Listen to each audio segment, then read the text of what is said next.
Dígaselo. Me alegra verte acá. Puede tomar su lugar, mi hermano querido. Gloria a Dios. La semana pasada, hermanos, yo prediqué un tema, o lo comencé, dije que hoy iba a dar la segunda parte. El tema se llama, bueno, yo le había puesto, no debemos ignorar al diablo. De verdad, hermanos, que cada día uno ve el sufrimiento de mucha gente. Tal vez usted, hermano, está muy tranquilo, no estás experimentando en este momento una lucha, no estás experimentando un momento de dolor, pero hay un montón de personas, hermanos, que están experimentando realmente una gran lucha y un dolor en su corazón.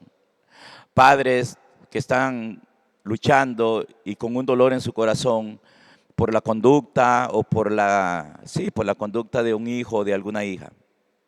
Mujeres o hombres que están luchando en el matrimonio por una infidelidad, por una mala actitud, hermano, de uno de los cónyuges. Personas que están sufriendo por alguna mala actitud de sus papás. Y tal vez aún uno mismo, hermano, en una lucha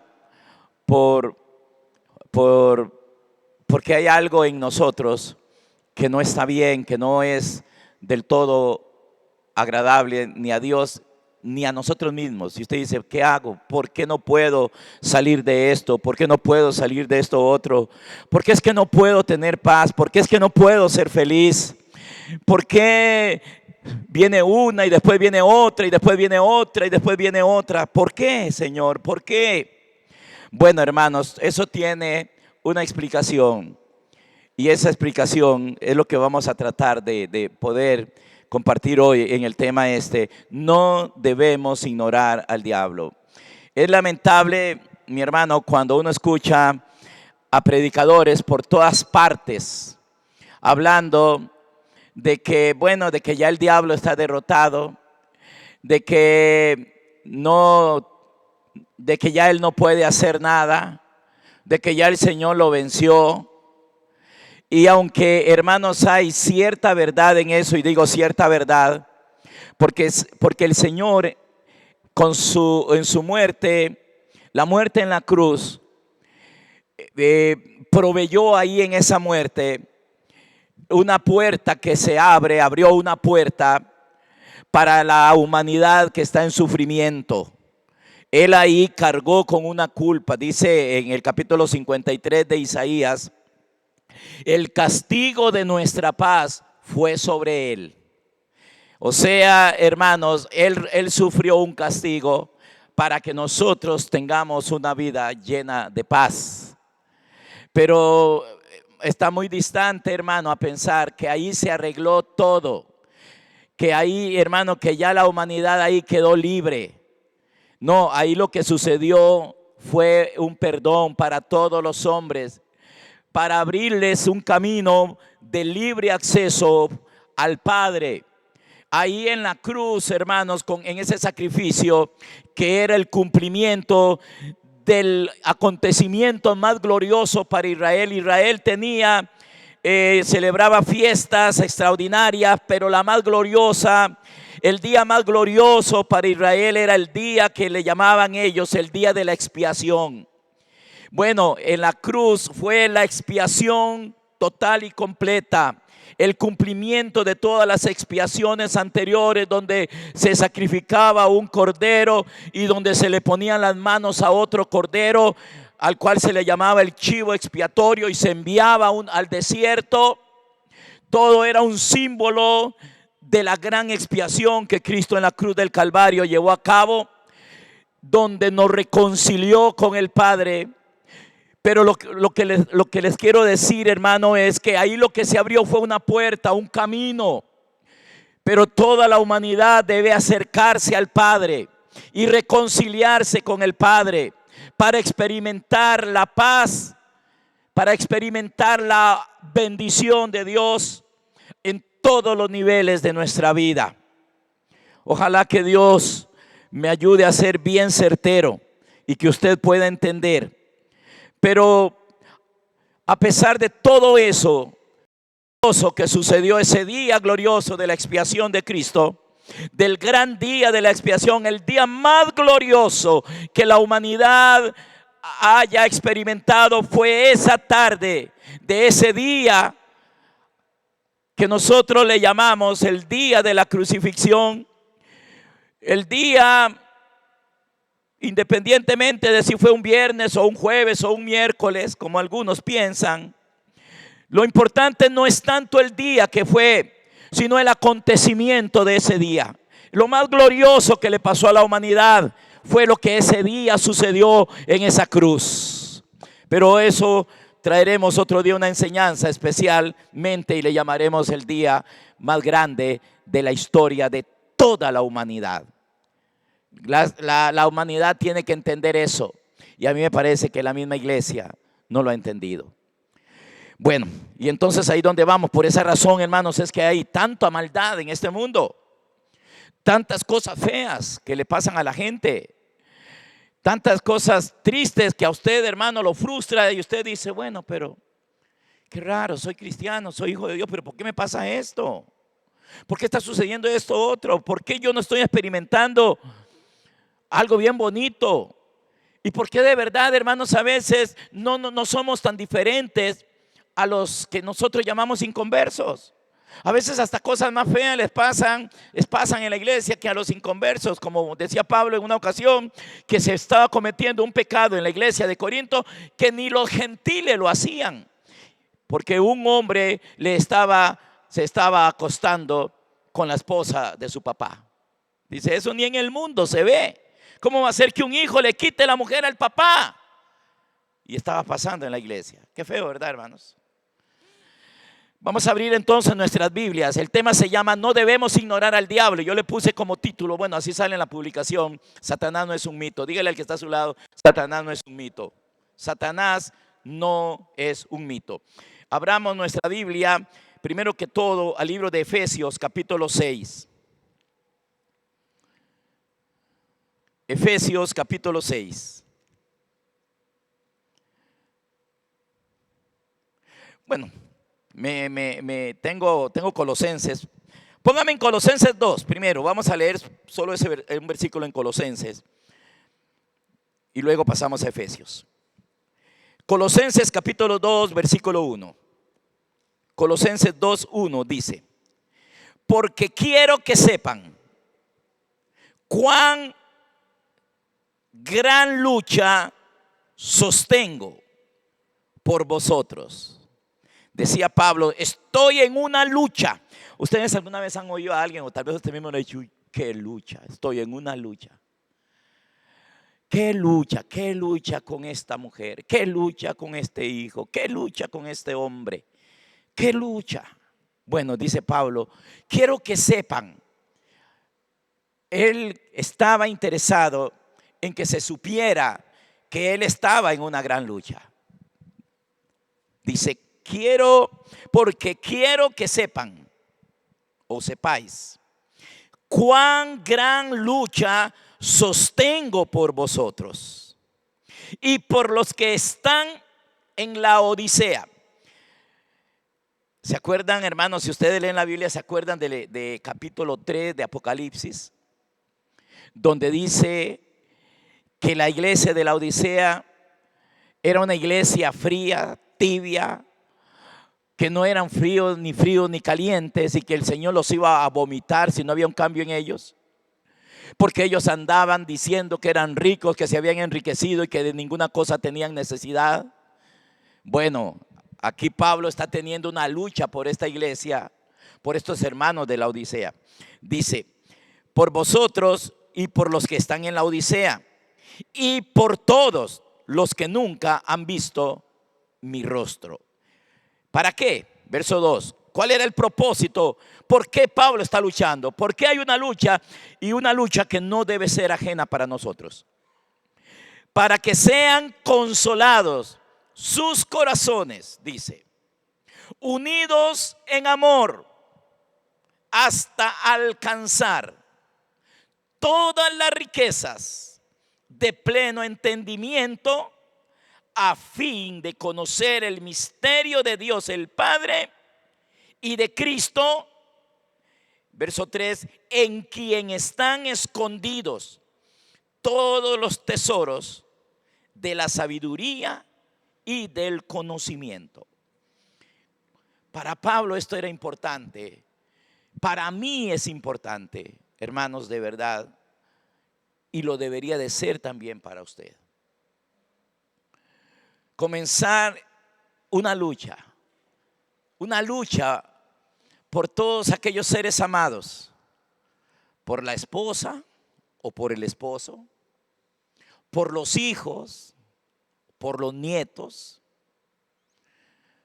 por los padres, por gente que apreciamos, vecinos, amigos, compañeros de trabajo, para que también ellos, hermanos, les sea iluminado Cristo en sus corazones y que ellos comiencen a entender que en Cristo están escondidos todos los tesoros, que solo en Cristo es donde vamos a encontrar los tesoros verdaderos, como la paz, como el amor, como la armonía, como la felicidad. En Cristo están escondidos. Pablo dice, por eso es que tengo una lucha. Para que sean felices, si quisiéramos resumirlo a una sola palabra, para que sean felices, para que realmente experimenten la felicidad. Ok, vamos hermanos a Efesios capítulo 6. Vamos a volver a ver la palabra lucha por acá. Y esta es importante, hermano. Capítulo 6 de Efesios, versículo 10. Que por cierto, todos los que nos gustan versículos de Efesios, como algunos pasajes de Efesios que dicen que juntamente con Él nos hizo sentar en lugares celestiales, sobre todo principado, poder y señorío.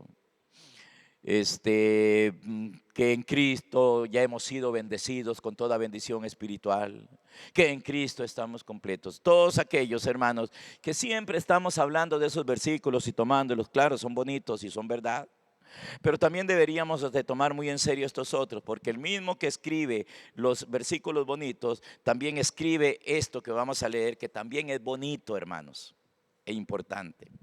Dice Pablo en el versículo 10. Por lo demás, hermanos míos, fortaleceos en el Señor y en el poder de su fuerza. Tenemos que hacernos fuertes en el Señor, hermano, fortalecernos en Él. Y eso tiene que ver, hermano, con la búsqueda, no de Dios, sino, Dios no está perdido, pero sí buscar de Él. Buscarle a Él, como el niño que busca la fuerza de su papá para que lo ayude, como el niño que busca los brazos de su padre, como el niño que busca el abrazo de su padre. Así deberíamos nosotros de buscar a nuestro Señor y fortalecernos en el poder de su fuerza. No en nuestra fuerza, hermanos. ¿Por qué dice Pablo esto? Versículo 11 dice: vístanse de toda la armadura de Dios para que podáis estar firmes contra las acechanzas del diablo. Ya aquí tenemos que tomar en serio, muy en cuenta, que para Pablo el diablo sí existe y está activo.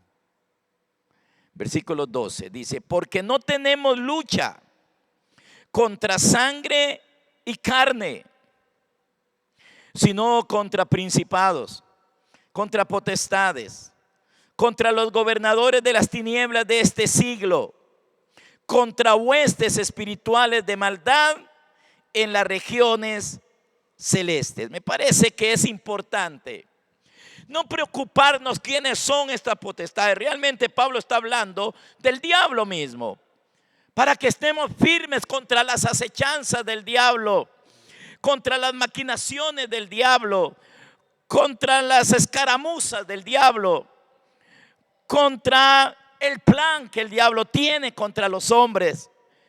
De eso viene hablando Pablo. Entonces, ¿por qué nos vamos a preocupar por quiénes serán estos principados y estas potestades? Lo que sí tenemos que entender, hermano, es que nos tenemos que fortalecer en el poder del Señor, que nos tenemos que vestir de Cristo y que nuestra lucha, hermanos amados, no es con ningún ser natural o con personas. Tu lucha no es, porque nosotros decimos, ¿qué lucha con esta mujer? ¿Qué lucha con este hombre? ¿Qué lucha con estos chiquillos? ¿Qué lucha? Y Pablo dice, la lucha no es con ellos. ¿Por qué, hermano?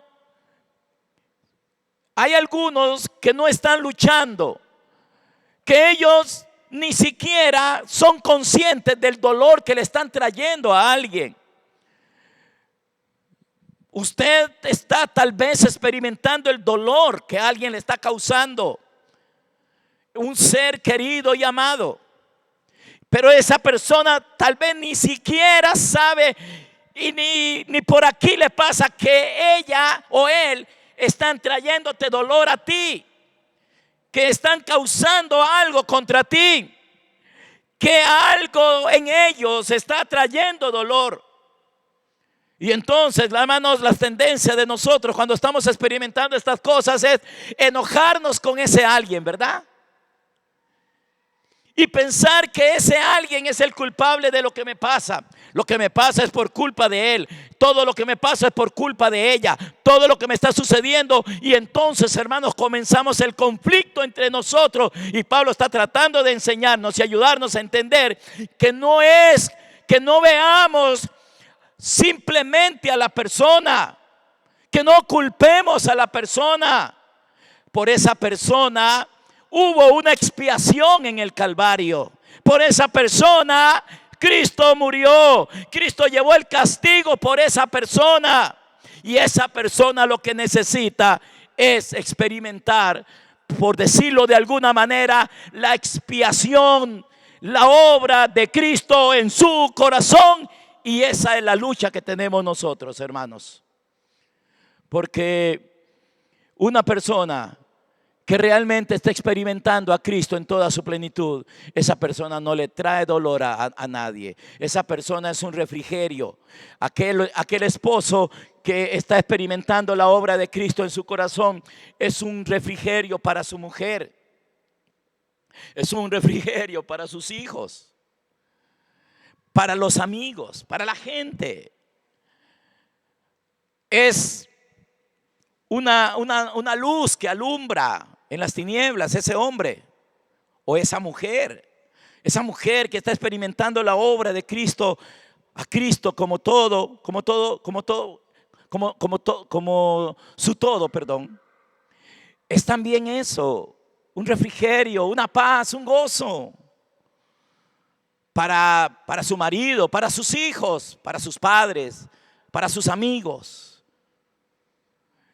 Y entonces, hermanos, tal vez ya estamos entendiendo un poquito lo de la lucha. ¿Por qué Pablo primeramente habla de una lucha que él estaba sosteniendo? Pablo se dio cuenta de lo que la gente, de lo que obraba en las personas. Y ahora aquí Pablo dice, hermano, ya no dice que la lucha es de él, sino dice que todos los que estamos acá, que todos los que nos llamamos hijos de Dios, tenemos una lucha. Mire, hermano, quiera usted o no quiera, usted tiene una lucha. Quiera o no quiera. Esto no es que yo voy a decidir meterme en la lucha. No. Usted tiene una lucha. Usted, hermano, ahora, la pregunta es, ¿estás luchando? ¿Estamos luchando? ¿Estamos luchando? Y estamos luchando con el adversario correcto. Claro, ¿quién va a luchar con el adversario correcto, hermano? Si muchos están creyendo que ya él está derrotado. Cosa, hermano, que como lo vemos acá, Pablo claramente está diciendo que nuestra lucha, me gustaría que viéramos, hermanos, el versículo 11, Dice Pablo, vístanse de toda la armadura de Dios. ¿Saben qué? La armadura de Dios es Cristo, el mismo Cristo. Vístanse de Él. Que Cristo sea tu vida y tu vivir. Que Cristo sea tu justicia, tu santidad, tu pureza, tu rectitud. Que ya no viva yo, viva Cristo en mí.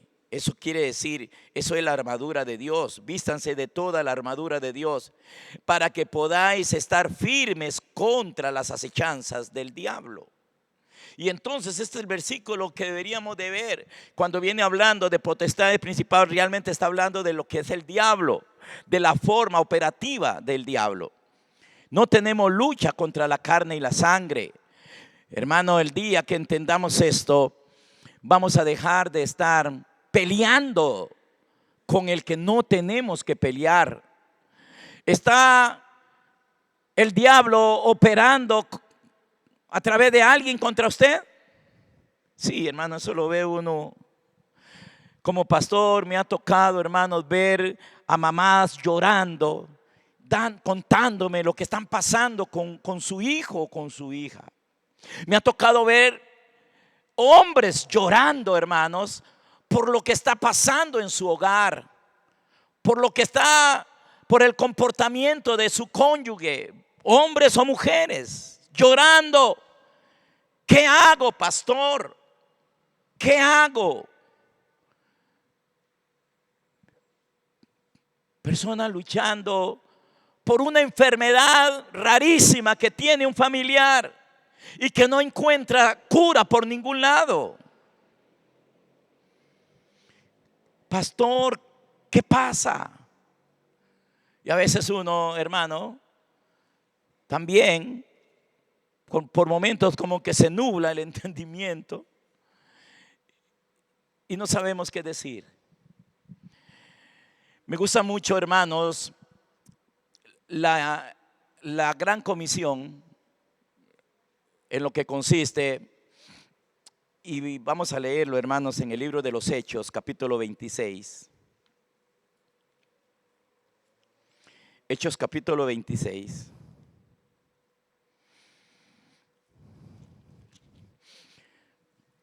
Versículo 12, no, versículo 14. El apóstol Pablo, hermanos, acá dice un escritor que esto que está Pablo relatando acá sucedió como en el año 62 después de Cristo. Está contando él la experiencia que él tuvo como en el año 35 después de Cristo. O sea, ya Cristo había muerto, había resucitado, y un día se le apareció a Pablo, no externamente, sino fue algo espiritual, porque él no lo pudo ver, porque él estaba ciego. Y dice en el versículo 14, dice Pablo, habiendo caído todos nosotros en tierra, porque él iba con un grupo de gente, soldados, a perseguir y a destruir la iglesia. Y entonces se les aparece un resplandor de gloria, las glorias, apareció ahí esa gloria que es Cristo. Y todos cayeron al suelo, hermano, dice. Por eso es que él dice, y habiendo caído todos nosotros en tierra, oí una voz que me hablaba y decía en lengua hebrea, Saulo, Saulo, ¿por qué me persigues? Dura cosa te es dar coces contra el aguijón. Yo entonces dije, ¿quién eres, Señor? Y el Señor dijo, yo soy Jesús a quien tú persigues.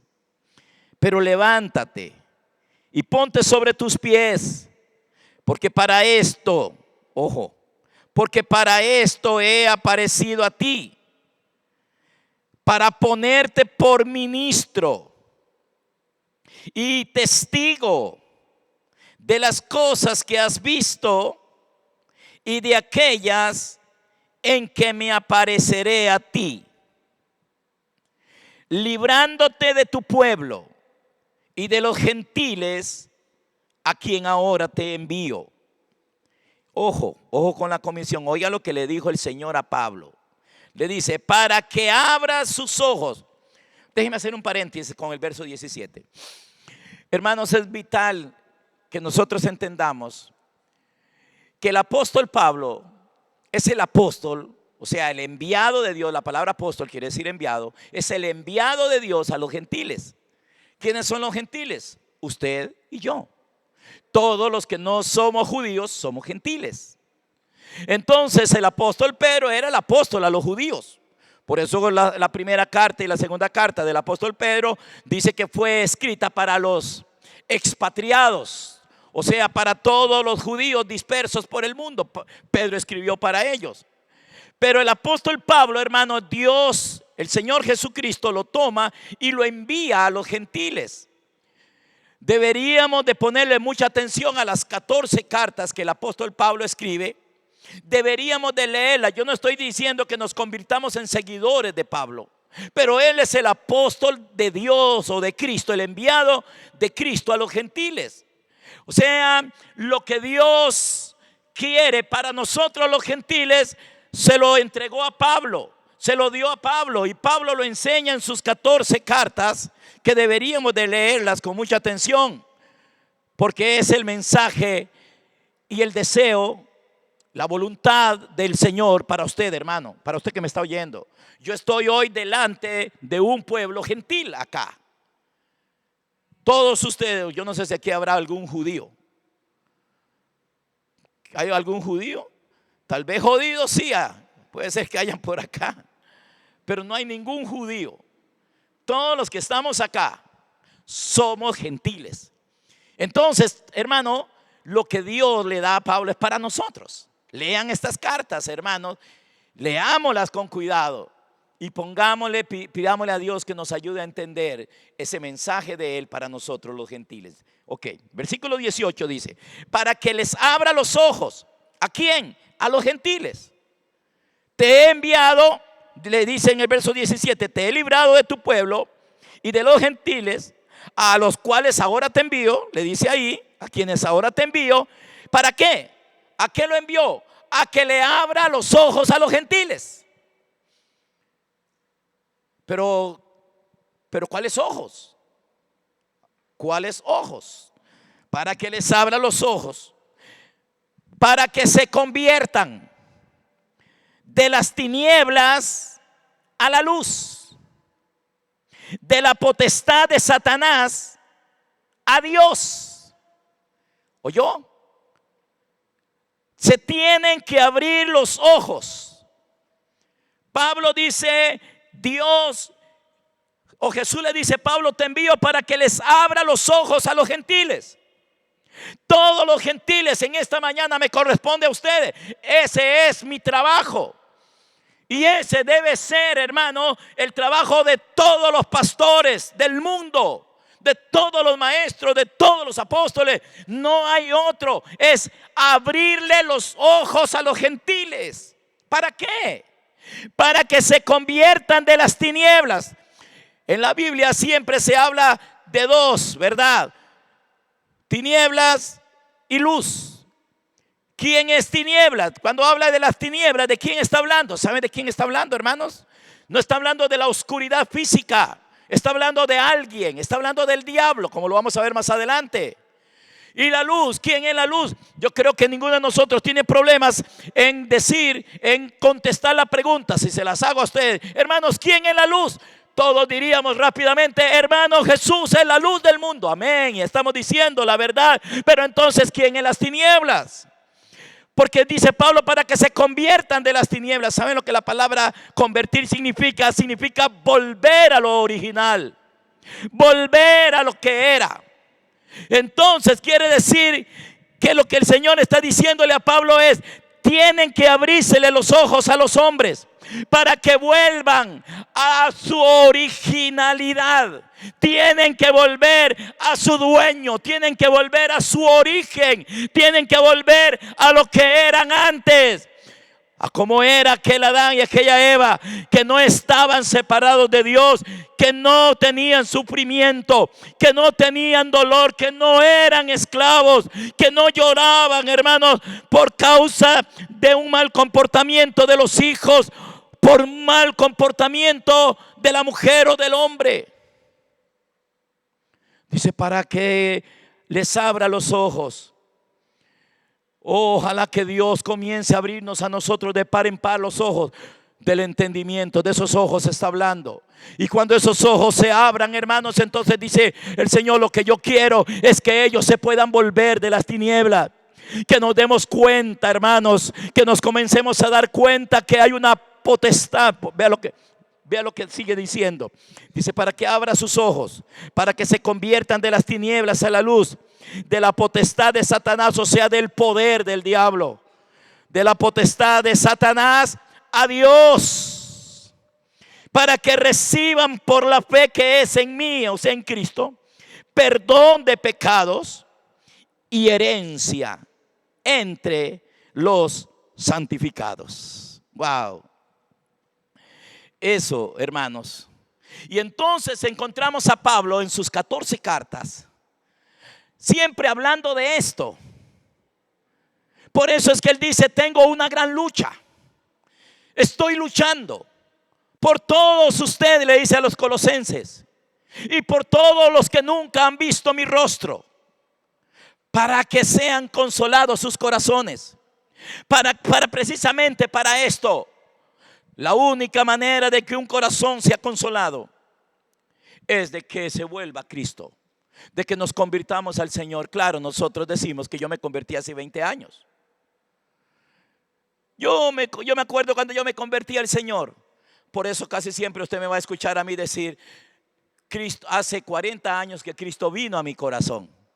Pero una cosa es que Cristo haya venido al corazón mío, y estoy hablando a título personal.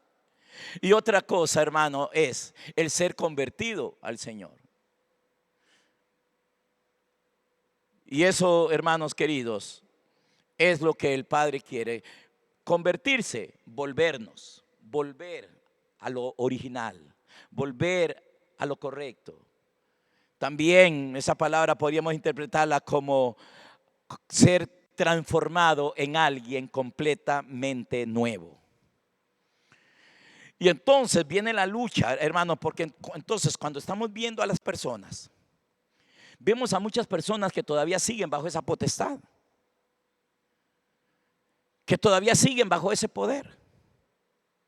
Y dice Pablo: tenemos una lucha. Ahora ya Pablo, hermanos, a la gente más madura, todos estos hermanos que se apropian de versículos del libro de los Efesios, que nos apropiamos a veces: yo estoy juntamente sentado con Cristo en lugares celestiales. Ya yo fui bendecido con toda bendición espiritual. Ya no tengo que pedir las bendiciones, ya yo soy bendecido. Bueno, hermanos, esas son las expresiones de alguien que ha alcanzado cierta madurez, cierta estatura.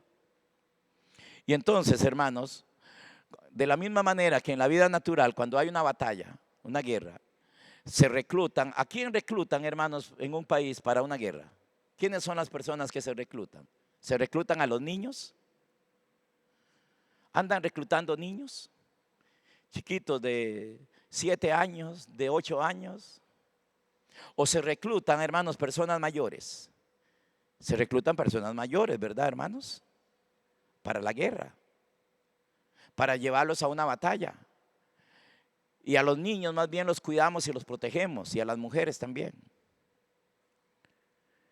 Y entonces Pablo dice que si nosotros, si realmente yo puedo decir que ya estoy sentado en lugares celestiales, si yo puedo decir, y eso deberíamos de decirlo, debería de ser una realidad, que ya estoy bendecido con toda bendición espiritual en los lugares celestes, que ya yo no tengo que andar buscando las bendiciones, porque ya yo soy bendecido. Y muchas otras cosas más que uno ve, hermanos, a las personas escribir y decir. Bueno, esas personas que han alcanzado eso, son personas que han llegado a una estatura, a una madurez. Y entonces a esos que andan diciendo esto, deberían de ser los primeros de entrar en una lucha, de ponernos la armadura de Dios y comenzar una lucha. Y no es una lucha contra carne y sangre. A veces, hermanos, se ve una lucha contra la carne y la sangre, o sea, contra los seres humanos. ¿Está usted luchando con su marido para cambiarlo, hermana? ¿Está usted luchando con sus hijos para cambiarlo? Punta de faja, punta de disciplinas, punta de castigos, para ver si cambia, ¿verdad? La mujer va a castigar al hombre y se acuesta en el sillón. El hombre, hermano, no le va a dar nada esta semana, apenas compra la comida, pero no le voy a dar nada, la voy a castigar a ver si cambia. Y así muchas cosas que hacemos, hermanos, a ver si cambia. Medidas humanas con toda buena intención, pero ignorando al diablo, ignorando al enemigo. Algo que les dije la semana pasada, que durante los 3 años y medio que Jesús anduvo en el ministerio, lo primero que él hizo 2 cosas. Una fue exponer al diablo, ponerlo al descubierto y hacerle entender, que la gente supiera que había alguien llamado Diablo y Satanás, la serpiente antigua llamada Diablo y Satanás, que era la causante de todos los males, y que él venía para deshacer esas obras de esa serpiente antigua que se llama Diablo y Satanás. Y eso fue lo primero que él hizo. Le dijo, por ejemplo, a los fariseos, les dice: ustedes son de vuestro padre el diablo, y los deseos de vuestro padre el diablo quieren hacer. Hay un montón de personas hoy, hermanos, haciendo los deseos del diablo.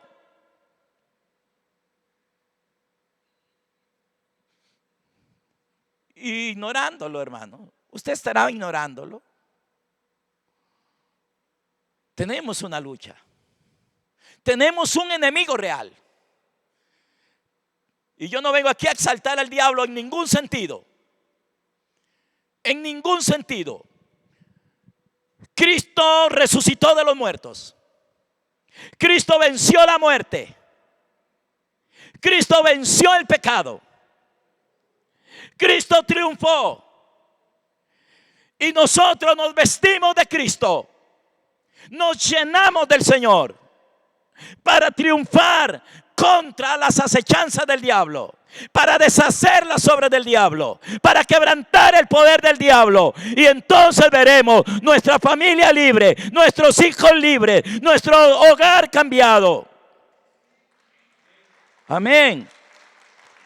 Quiero decirles, hermanos, que podríamos tener deseos, y los tenemos, de tener paz. Yo lo que quiero es tener paz.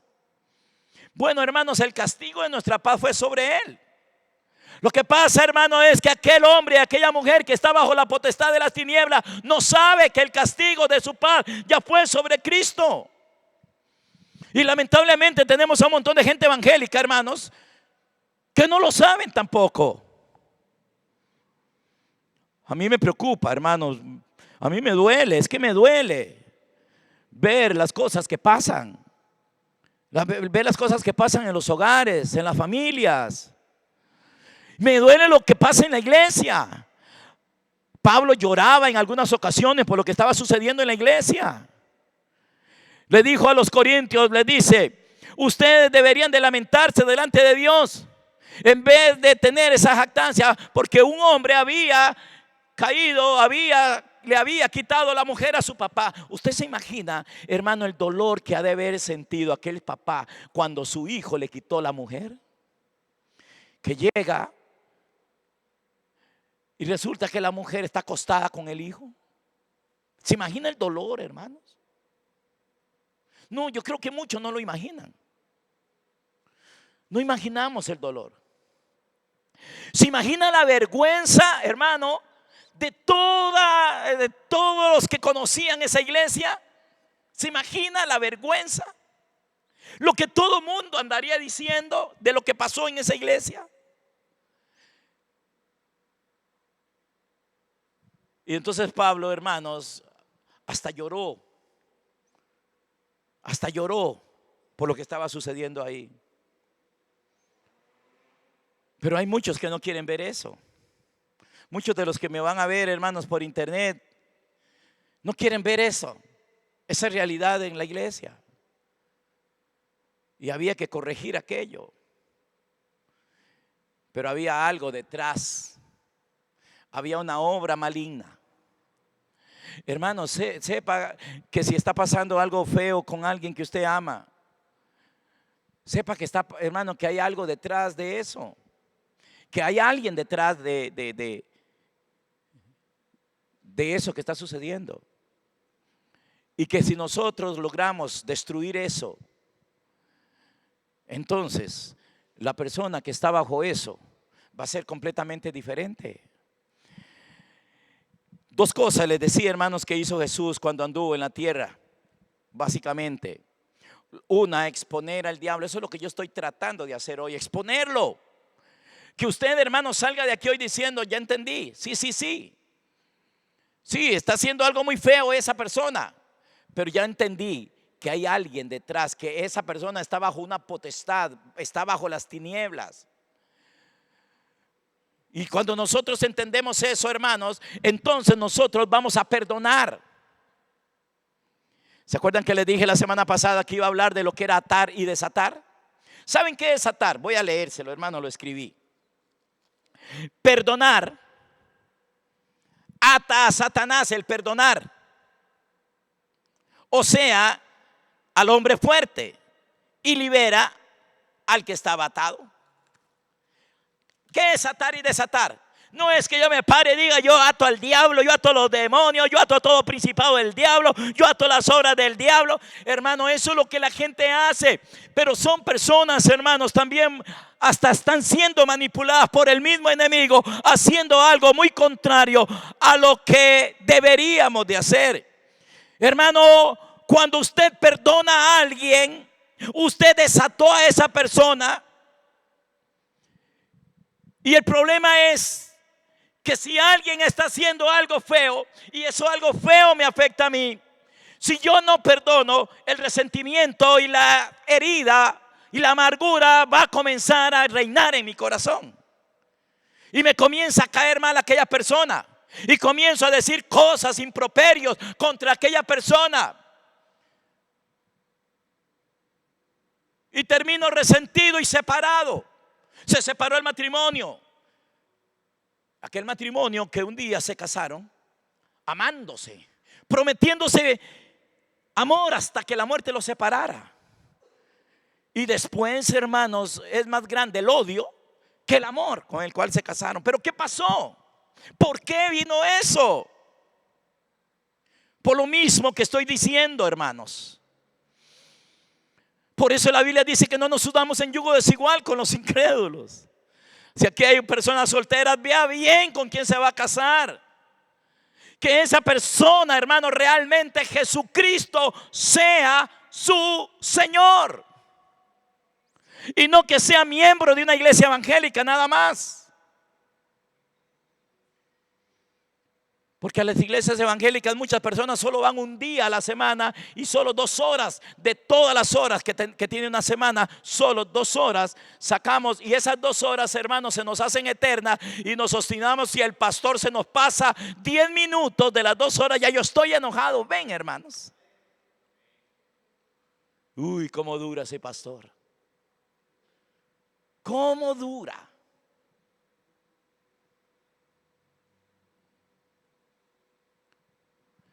Perdonar, hermanos, es desatar. Por eso el día más glorioso de la historia del universo es ese día, hermanos, en que Cristo se convirtió en nuestra expiación. Ese día que Cristo en la cruz del Calvario toma el castigo sobre él. Padre, aquí estoy. Castígame a mí.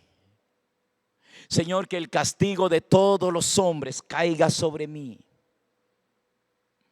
Pero Padre, perdónalos a ellos.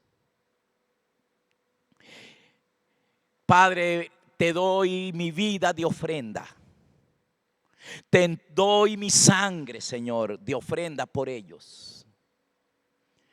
Y el Padre aceptó el sacrificio. Como sucedía, mis hermanos, yo sé que esto es porque no nos gusta leer el Levítico ni nada de eso, hermano. Todas esas ceremonias externas que eran maravillosas, que son maravillosas cuando las comenzamos a entender.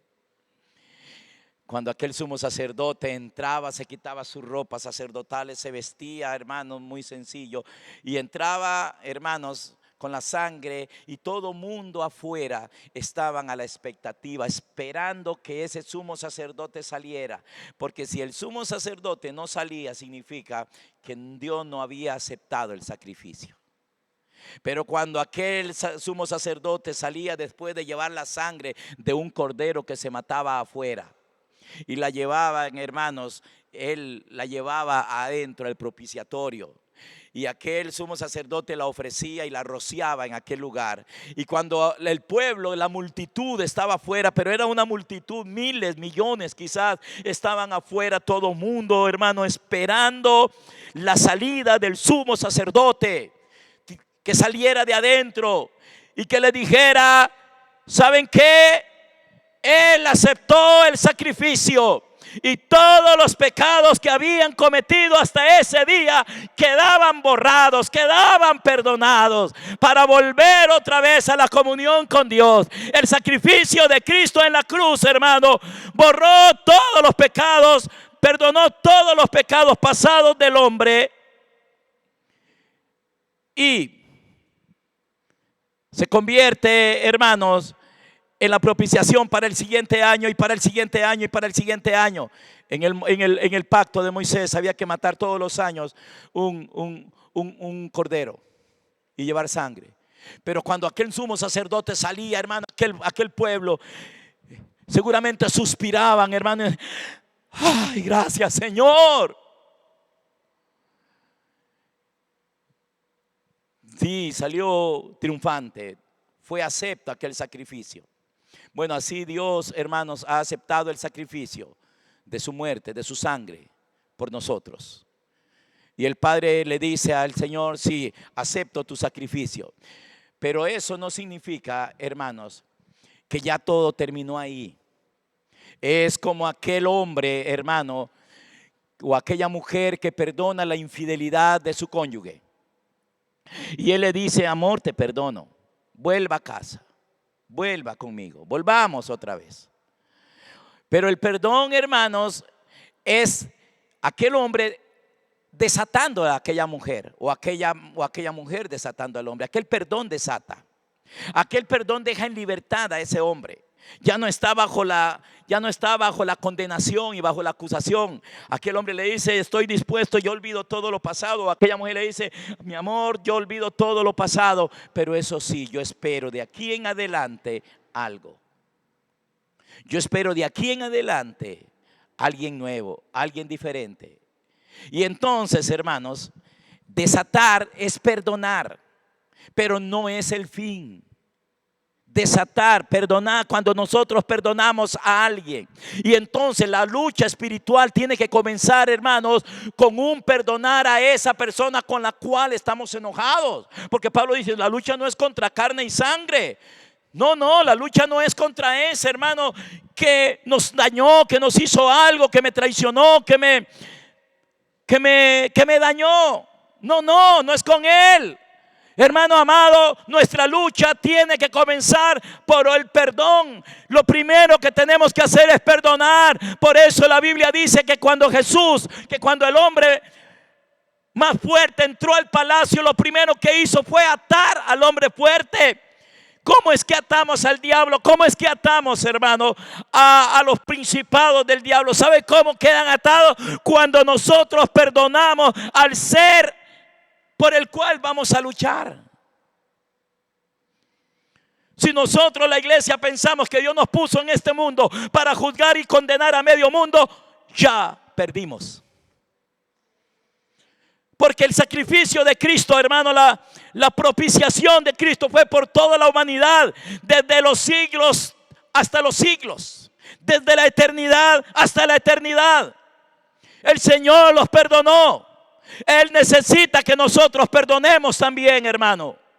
Por eso el Señor le dijo a aquel hombre, cuando Pedro le preguntó: ¿cuántas veces tengo que perdonar a mi hermano que pega contra ti, contra mí?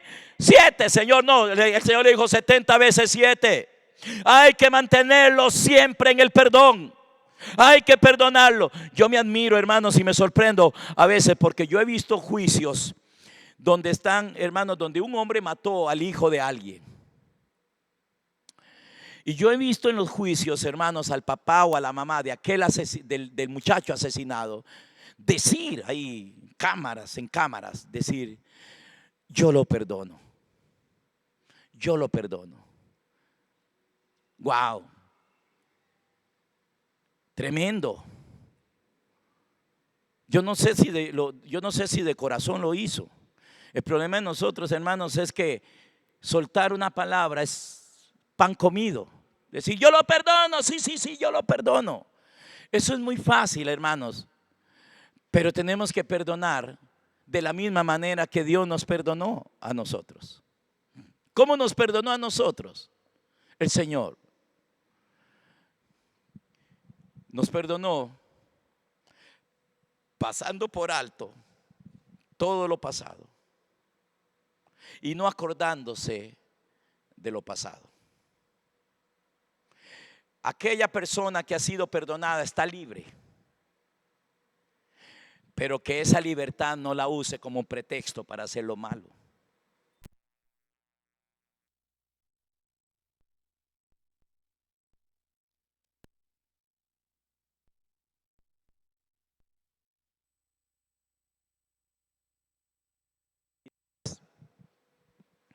Tan dolorosas y tan tristes. Y de verdad usted ama a ese cónyuge y lo perdona y le dice, te perdono. ¿Qué espera usted después del perdón? ¿Qué espera? ¿Lo perdona para qué? Para que vuelva, ¿verdad? Para volver a estar juntos. Pero ¿qué espera usted después? Usted espera que esa persona perdonada cambie radicalmente de ahí en adelante. Que sea la persona más extraordinaria de ahí en adelante. Que nunca más le vuelva a causar un dolor a usted. Ven, hermanos. Y esa persona perdonada lo puede hacer. El perdón tiene que dar, hermanos, el perdón tiene que traer esa libertad. Por eso, lo que ates en la tierra es atado en los cielos. Pero de lo que está hablando es de la salvación, de la libertad que se le trae a la persona. ¿Qué fue lo que sucedió? ¿Qué era lo que sucedía el día de la expiación? Era que quedaban perdonados todos los pecados pasados para comenzar un año nuevo, un nuevo comienzo, una nueva vida. Y por eso es que la Biblia dice que al que mucho se le perdona, mucho ama. ¿Cómo deberíamos de ser, hermanos? ¿Cómo debería de ser aquel ser a que se le perdona? Debería amar mucho. Me perdonaron algo feísimo. Yo voy a amar más de lo que había amado. Voy a amar con todas las fuerzas de mi corazón al que me perdonó. En vez de seguir haciendo lo malo, porque ya me perdonaron, ya me pasaron por alto el pecado, ya me libertaron, ya el diablo no puede operar en mí. ¿Saben, hermanos, cuándo es que el diablo tiene poder sobre una persona? Cuando esa persona no ha sido perdonada. Pero el día en que el Señor nos perdona, el diablo pierde todo el poder sobre ese hombre que entiende el perdón, que entiende lo que es ser perdonado. Primero que todo, todos hemos sido perdonados a los ojos de Dios. Ame al Señor con todo tu corazón. Viva para el Señor. Sírvale al Señor. ¿Cuánto le perdonó Dios a usted? En ese pasaje de Mateo 18, cuando viene hablando del atar y el desatar, lo que pasa, repito, hermanos, es que lo triste es que nos encontramos a las personas, hermanos, atando demonios que yo no sé ni a dónde los ven. Yo ato al diablo, imagínense, hermanos, 50,000 personas por todo el mundo o 5 millones de personas, hermanos, que tienen esta creencia y dicen yo ato al diablo. Entonces, ¿cómo es que anda suelto? ¿Cómo es que sigue obrando y operando? Me perdonan la palabra que voy a usar, nos ha bailado, nos ha engañado, nos hemos engañado. Hermano y hermana, nuestra lucha comienza con el perdón. Perdonemos a ese que nos ha hecho daño. Perdonemos a ese, hermanos, que está haciendo daño. Perdonemos a esta humanidad. Perdone al vecino. Perdone, hermano, al asesino, al violador. Perdonémoslo nosotros. Digámosle, Señor, si tú lo perdonas, yo también lo perdono.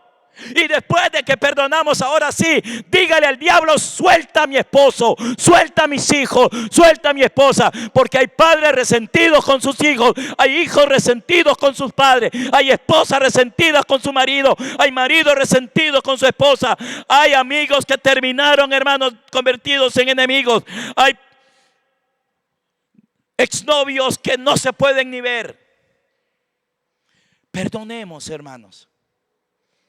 Es que lo que hizo esa persona es imperdonable. Hermano, pues ya el Señor en la expiación los perdonó. Perdonemos nosotros para que nuestra oración tenga poder.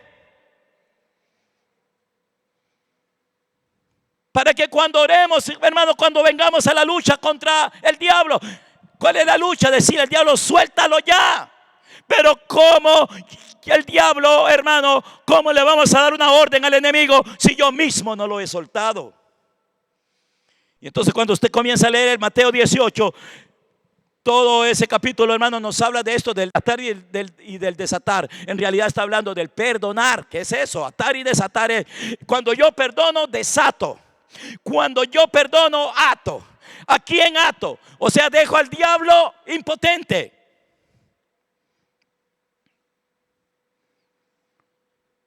El día que usted diga: yo lo perdono. Usted, hermano, la gente puede decir todo lo que le dé la gana, pero usted, hermano, usted perdonó al ser que ama. Y todo el mundo, hermano, si usted no lo perdona, se van a unir a usted un montón de personas a tirarle las pedradas a ese. Pero el día que usted lo perdona, usted lo abrazó a ese ser espiritualmente, lo cubrió. Y entonces, hermano, la gente decía: no, entonces tratan de tonto a veces a ese hombre, o tratan de tonta a esa mujer que perdonó. Pero es el mismo diablo acusando, es el mismo diablo operando. Pero lo que quiero decir es que cuando usted perdonó a ese ser, que todo el mundo, hermano, decía: no, es que no se lo merece, es que hay que hacerle algo. Yo no sé ese hombre por qué es tan tonto, yo no sé por qué esa mujer es tan tonta, por qué lo ha perdonado. No, no es que sea tonto, es que lo amó. Y entonces ese hombre que ha sido perdonado queda bajo la cobertura de aquel que lo perdonó. Entonces ese hombre perdonado o esa mujer perdonado es desatado de su condenación. Él queda libre. Y ahora sí, esa persona debe corresponder. ¿Cómo debe corresponder? Hermano, amando mucho al que lo perdonó. Amando con todo su corazón al que lo perdonó, porque lo está liberando de algo. Lo está librando de algo. Empecemos con Dios. Eso fue, hermano, la expiación es eso. El Señor desató a la humanidad. O sea, pasó por alto su pecado. Él dijo: no me importa lo que hicieron, los perdono. Y el diablo no puede acusar ya más a los hijos de Dios. El diablo ni siquiera a la humanidad. Pero tenemos que notificarle a los hombres que ya Dios los perdonó. Ese es el mensaje de la reconciliación que nosotros, los hijos de Dios, debemos de predicarle a toda la humanidad, que ya el Señor los perdonó. Pero nosotros somos a veces tan duros, más duros que Dios, hermano. Ya Dios perdonó al violador aquel, y nosotros decimos: es que ese no tiene perdón de Dios. ¿Ven? Francisco, ¿verdad que a veces hacemos eso? Ese no tiene perdón de Dios. ¿Cómo que no? El Señor lo perdonó. Y entonces comienza a revolcarse, hermano, nosotros ahí: hermano, no me parece, yo no estoy de acuerdo con eso, a mí no me parece. Usted le va a decir al Señor, hermano, que no está de acuerdo con que Él haya perdonado. Y entonces en ese capítulo 18 nos encontramos dos deudores. Uno que debía una cantidad, hermanos, increíble. 10,000 talentos le debía. Y el Señor vino a cobrarle y no pudo pagar. Señor, no tengo con qué pagar. Entonces el Señor dijo: maten a la esposa y a los hijos, agárrenlos también a ellos, que paguen. Y el hombre se puso a llorar y le dijo: no, Señor, por favor, perdóname, yo te lo voy a pagar todo. Y aquel hombre, movido a misericordia, dice que le perdonó la deuda y lo soltó. Venga, léanlo para que vea. Lo desató, lo soltó. Pero salió ese que había sido perdonado de semejante deuda, que ya había sido soltado, desatado, que ya lo habían dejado libre. Y tiene un deudor él también, que le debía apenas, hermanos, como 100 denarios, que era una suma muy, muy poca. Pero tampoco el otro le podía pagar. Y él también le dice, págame lo que me debe. Y el que le debía 10.000 denarios le dijo, no puedo, por favor, perdóneme, no tengo con qué, deme tiempo.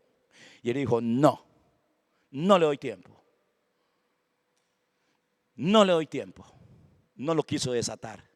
O sea, no lo quiso perdonar. No le quiso pasar por encima de su deuda. No quiso cubrirle su pecado. Y entonces, hermanos, todo el desenlace, ahí usted lo puede ver. Lo que hizo Dios con aquel que él le había perdido. Dijo, agárrenlo y tírenlo a las tinieblas de afuera. Porque para eso yo lo perdoné a él, para que él perdone. Hermanos, todos nosotros somos ese hombre que le perdonaron una gigantesca deuda, y muchos de nosotros somos ese hombre en su parte negativa de que no queremos perdonar a los demás. Pero hermanos queridos, el perdón de Dios es poderoso y maravilloso y glorioso. Pero nos toca a nosotros, hermanos, librar una lucha para que estas personas les resplandezca la luz del evangelio, para que los ojos del entendimiento se abran y comiencen a entender esto que yo acabo de decir. ¿Sí entendieron qué es atar y desatar? ¿Sí lo entendieron, hermanos? Cuando usted perdona, usted ata y desata. Con el perdón usted ata y desata. Desata a uno y ata al otro. O sea, cuando usted perdona a alguien, el diablo no puede seguir actuando contra esa persona. Eso fue lo que hizo Jesús con la mujer que fue hallada en el adulterio. ¿Saben qué hizo el Señor? Venía todo el mundo con una piedra en la mano, listos para matarla. Pero el Señor, ¿qué hizo? La perdonó.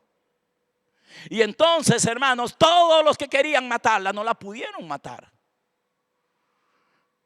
Quedaron, hermanos, porque el Señor la desató, la perdonó. Mujer, yo no te condeno, vete, eso sí, no peques más. Nos gusta nada más ver la primera parte, de que el Señor le dijo, yo no te condeno, mujer. Sí, pero el Señor no solamente le dijo eso, ni lo dice a nosotros, es cierto, hermanos. El Señor ya no es un Dios de condenación. Él no quiere condenarnos. Él nos ha perdonado, pero nos dice, vete y no peques más. Porque cada vez que pecamos nos ponemos bajo autoridad del diablo. Por eso es que hay que perdonar. Pero hermano, tampoco se trata de que tengamos que estar en la misma, perdonando hoy, perdonando siempre, la misma cuestión. Porque si Dios nos perdonó, al que mucho se le perdona, mucho ama. Cuando usted experimenta realmente el perdón de Dios, necesitamos una revelación de la expiación de Cristo, del día glorioso de la expiación, del día en que un cordero fue inmolado y de que otro cordero, el chivo expiatorio, le pusieron las manos encima, le transfirieron el pecado y lo mandaron al desierto. Una figura gloriosa del perdón de Dios para toda la humanidad. Perdón que se tiene que experimentar y que se tiene que vivir. ¿Cómo se tiene que vivir después del perdón? No pecando más. El perdón es muy glorioso. El perdón me desata. El perdón, hermanos, el perdón ata y desata. Desata al culpable y ata al verdugo. Ya no lo puede, ya no puede. O sea, ya los fariseos ya no podían matar a la mujer apedreada. Ya no pueden, está perdonada, ya la perdonaron, no pueden. Quedaron atados de pies y manos. No pueden hacerle daño a ella. El más grande, el Señor de los señores, el Dios de los cielos, la perdonó, nos perdonó, hermanos. Perdonemos nosotros también. Y luego viene nuestra lucha por el perdonado. Señor, que esa persona se enamore primero de ti. Que reconozca, Señor, tu grande amor. Porque el que sigue pecando es porque no ha experimentado el perdón en su propia vida, aunque ya les fue dado.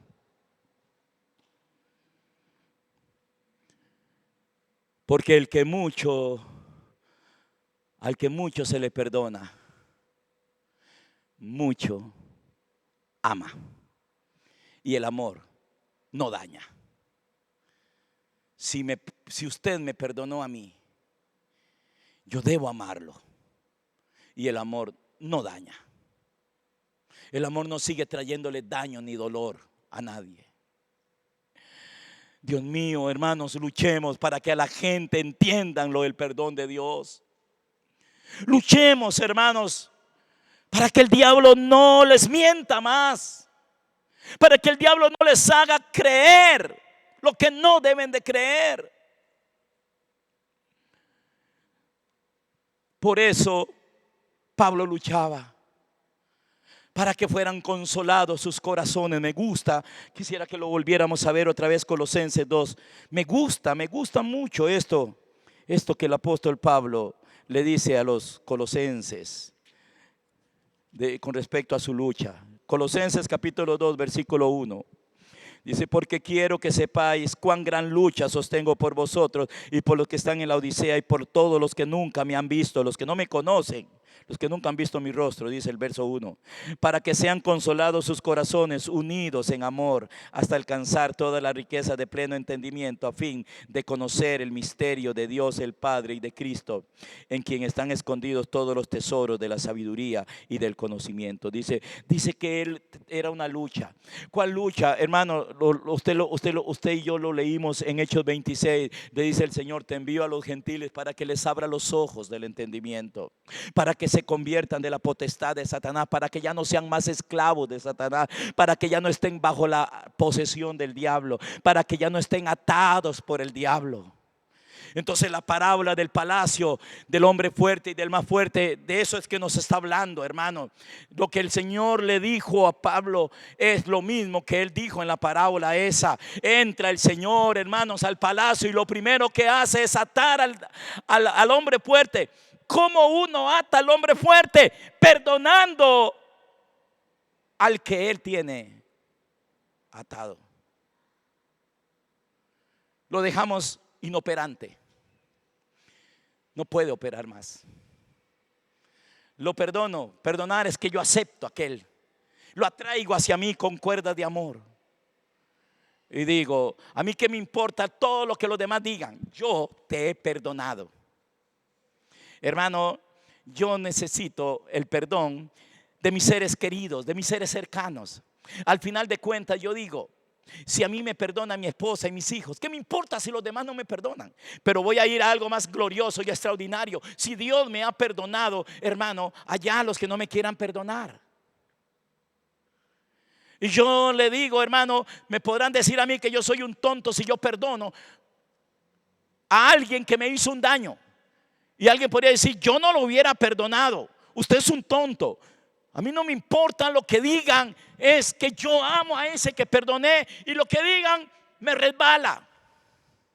Pero aquel ser que yo perdoné tiene que refugiarse en ese perdón y refugiarse en ese que me perdonó y decir lo mismo: bueno, si ustedes no me quieren perdonar, bueno, allá ustedes, pero la persona que más necesitaba de que me perdonara me perdonó, y eso para mí es suficiente. Por eso es suficiente y más que suficiente que nosotros, aleluya, hayamos sido perdonados por Dios, que Él haya pasado por alto nuestra maldad. Pero como hemos sido perdonados y lo entendemos, nos volvemos en amor hacia Él, porque al que mucho se le perdona, mucho ama. Y entonces el diablo puede decir va a decir cosas de Dios y va a decir cosas de nosotros, pero a mí que me importa lo que el diablo diga. Estoy perdonado por el Ser Supremo, por el que más necesito. Si Él es conmigo, ¿qué me importa que todo lo demás esté contra mí?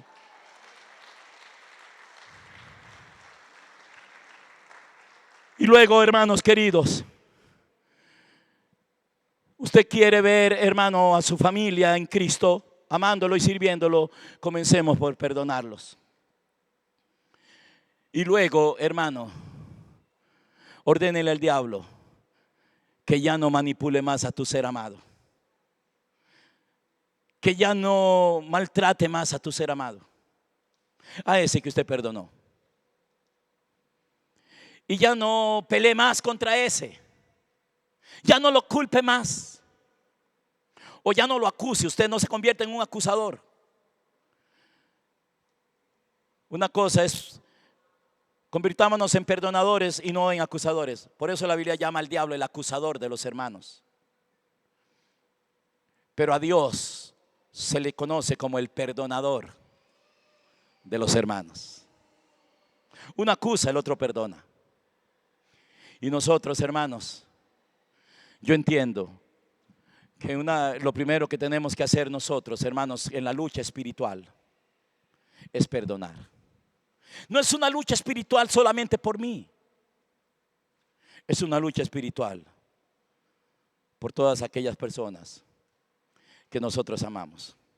Tal vez yo no ame tanto el que tú amas, pero usted lo ama. Que cada uno de nosotros perdonemos a los seres que amamos. ¿A quién usted ama, hermano? Y que usted sabe que está bajo la esclavitud del enemigo, que está cautivo bajo la potestad de las tinieblas y que tiene que ser trasladado de la potestad de las tinieblas al reino de la luz. ¿A quién usted ama? Hermanos, hay seres que nosotros amamos de una manera extraordinaria. A mi esposa, yo amo a mi esposa. A mis hijos.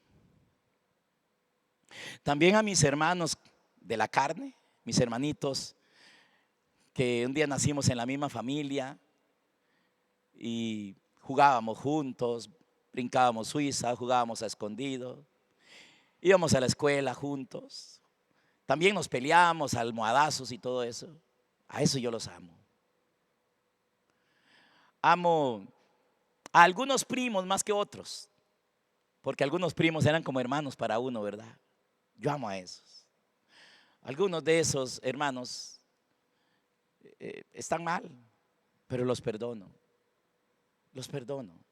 Me duele, me da compasión, como el Señor tuvo compasión de aquel que le debía 10,000 talentos. Dice que el Señor, movido a misericordia, lo perdonó y lo desató. Y lo soltó, dice. El perdón es soltar a alguien que estaba bajo el poder de otro. Y hermano, y usted comienza a orar por sus seres amados. Tal vez yo no puedo amar a todos los seres amados suyos, hermano, pero usted sí los ama. Entonces usted va a luchar por ellos. Y de repente comenzaremos a ver, hermanos, cómo comienzan a ser libertados de la potestad de las tinieblas y comienzan a ser trasladados al reino de su amado Hijo, de Cristo nuestro Señor. O como dice Pablo, tengo una lucha para que sean consolados sus corazones y comiencen a experimentar y a ser partícipes de los tesoros que están escondidos en Cristo. Esos tesoros, hermanos, no es oro ni plata, no son diamantes ni esmeraldas. Ese tesoro, hermano, es la paz que sobrepasa todo entendimiento, esa paz que nos hace aceptos ante Dios, que nos acerca a aquel que es la fuente de la vida, de la felicidad y del amor, nuestro Padre Santo.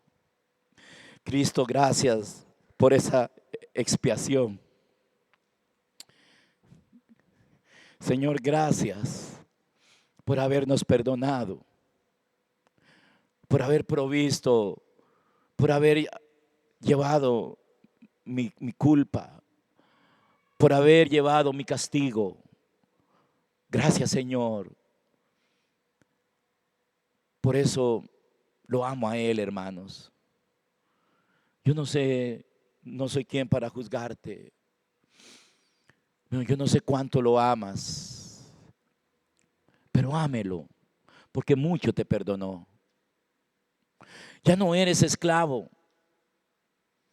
Ya el diablo no tiene poder contra ti, pero eso no quiere decir que no existe. Pero si no amas al Señor y respondes a ese amor, entonces volverás a ser esclavizado. Pero ya no solamente por el diablo. ¿Saben qué hizo el Señor con aquel que perdonó, hermano, y que no quiso perdonar a su hermano? Dice, le llamó a alguien y dice, átenlo y tírenlo a las tinieblas de afuera, porque no quiso perdonar, a pesar de que había sido tan grandemente perdonado. Hermanos queridos, que Dios nos abra los ojos. Dígale, Señor, abre los ojos para ver la magnitud de tu amor, la grandeza de tu amor, para entender el perdón.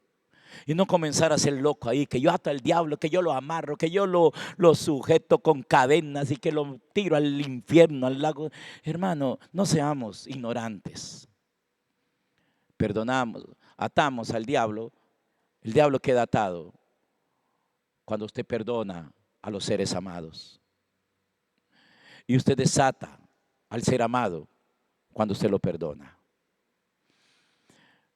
Al final de cuentas, todo esto se resume en, como dijo el pastor Alex el jueves, en perdonar, en pedir perdón y en perdonar. Yo sé que es muy duro, que algunos de ustedes dicen, sí, yo sí lo perdoné, pero sigue haciendo lo malo. Es que hiciste la primera parte, te falta la segunda, luchar por él o por ella. Y decirle, Satanás, ya, suéltalo. Satanás, apártate. Y por el otro lado, interceder a Dios, decirle, Señor, que tu espíritu se derrame sobre él. Llénalo de tu Santo Espíritu, llénala de tu Santo Espíritu, Señor. Y entonces, hermanos, estamos realmente luchando. Y no luchando contra carne y sangre, sino contra principados, o sea, contra el diablo. No nos pongamos a averiguar quiénes son esos principados. No hace falta que al final de cuentas, si usted se da cuenta, si, quiénes son y qué. El Señor no está preocupado. Si él quisiera que supiéramos quiénes son, básicamente es el mismo diablo, el mismo Satanás. Y punto. De lo que se trata es de que, hermanos, desatemos y de que atemos. Recuerden que siempre el perdón ata y desata. Ata al que daña al no perdonado y desata al culpable. En el momento que usted comience a perdonar, hermano, como que algo se abre para que esa persona se pueda comenzar a acercar a Dios y para que el Señor se pueda acercar a Él. Que el Señor me les dé entendimiento y sabiduría. Vamos a ponernos de pie, mis hermanos queridos.